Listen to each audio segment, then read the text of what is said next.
I just got this big package in the mail from a guy online in China, and I'm going to open it up.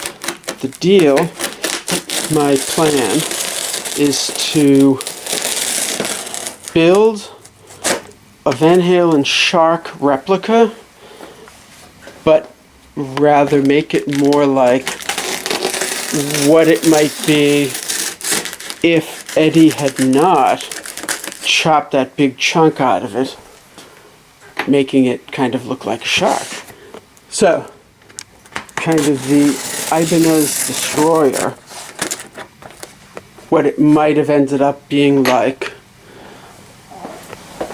if it had continued life as a destroyer. So I got this kit,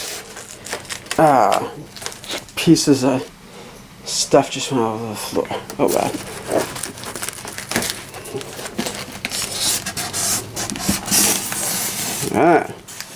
It's a pretty fancy packing job from that dude.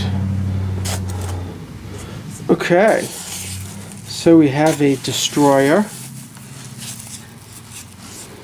body, a destroyer neck. This is like really well packed. Looks like you cut everything out by hand. That's pretty wacky.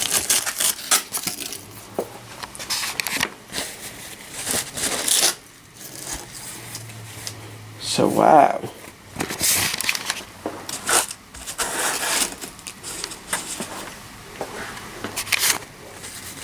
Trying to make as little mess as possible and hold the camera at the same time. It's getting kind of tricky. But I need to send this tripod. I have one, but it's at my studio. I didn't know that this should be coming today. So wow, this is the neck.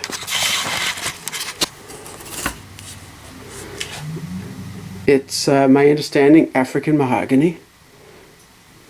It's a nut already slotted and everything. Frets.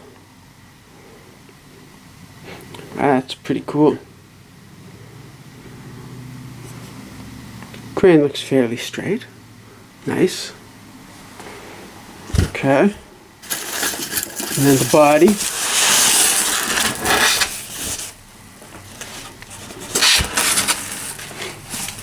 It's fairly light.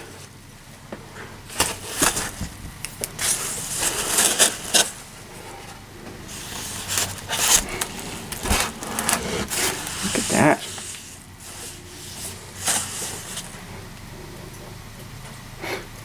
Pretty fancy. Wow. Okay. Ratted out 2 humbuckers, everything. And then get all of this stuff in here. Should be all the little bits and pieces. Back plate and everything. Yeah. Pick guard.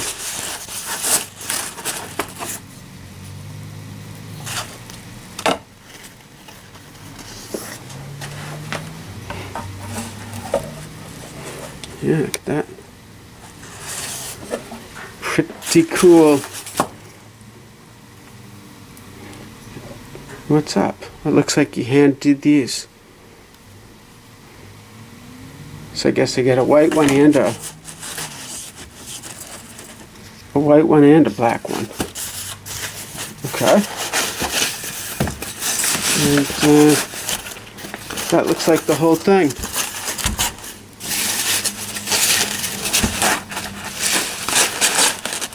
Awesome.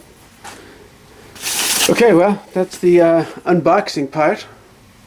So now the assembly part starts. There's a couple of things that I noticed that maybe aren't super great. The nut has been glued in place, which kind of, I would have preferred not to have it glued in place so I could finish everything. But, you know, I could pop it out, no big deal. But the slots are off-center. They're off-center, and they look like, it's hard to see on camera, I'm sure, but it looks like they're actually angled kind of this way. If anything, they should be angled kind of that way, because like the high E doesn't go straight back, it angles a bit sort of downward from this view. But it looks like they're kind of pre-cut, and it's just a plastic nut, whatever, but it looks like they're pre-cut, not exactly spaced evenly. And a kind of a bigger deal, I don't know if you can see this, on this last fret there's like router gouges or something in the fret, and it's very rough, so definitely I'll have to address that. And a couple of the other frets seem a little rough on the tops, but whatever, I figure I'll have to do a little bit of fretwork anyway. But that's kind of a couple of decent gouges. And this kit that I got, it's not from a company, it was from a guy who has a lot of really good reviews online and everything. It's supposed to come with pickups, and I specifically asked that, and he said yes before I ordered, and it didn't come with pickups. It does come with these plates, but none of them have the screw holes drilled in, so I'll have to do that. Again, not a huge deal, but just something to be aware of. In this, the white, this edge here isn't straight. It's slightly wavy. It's hard to see, but it's a little bit kind of weird how it's slightly wavy. But nonetheless, again, not a huge deal, but it kind of would have been nice to have been aware of these things before I made the purchase, and then, you know, maybe weigh everything and see what I ended up wanting to do. But nonetheless, I'm pretty happy with it, and not thrilled, but pretty happy. And the neck seems to fit pretty well, so we'll check everything out, everything else out later as far as how everything lines up. But there we go, that's the unboxing.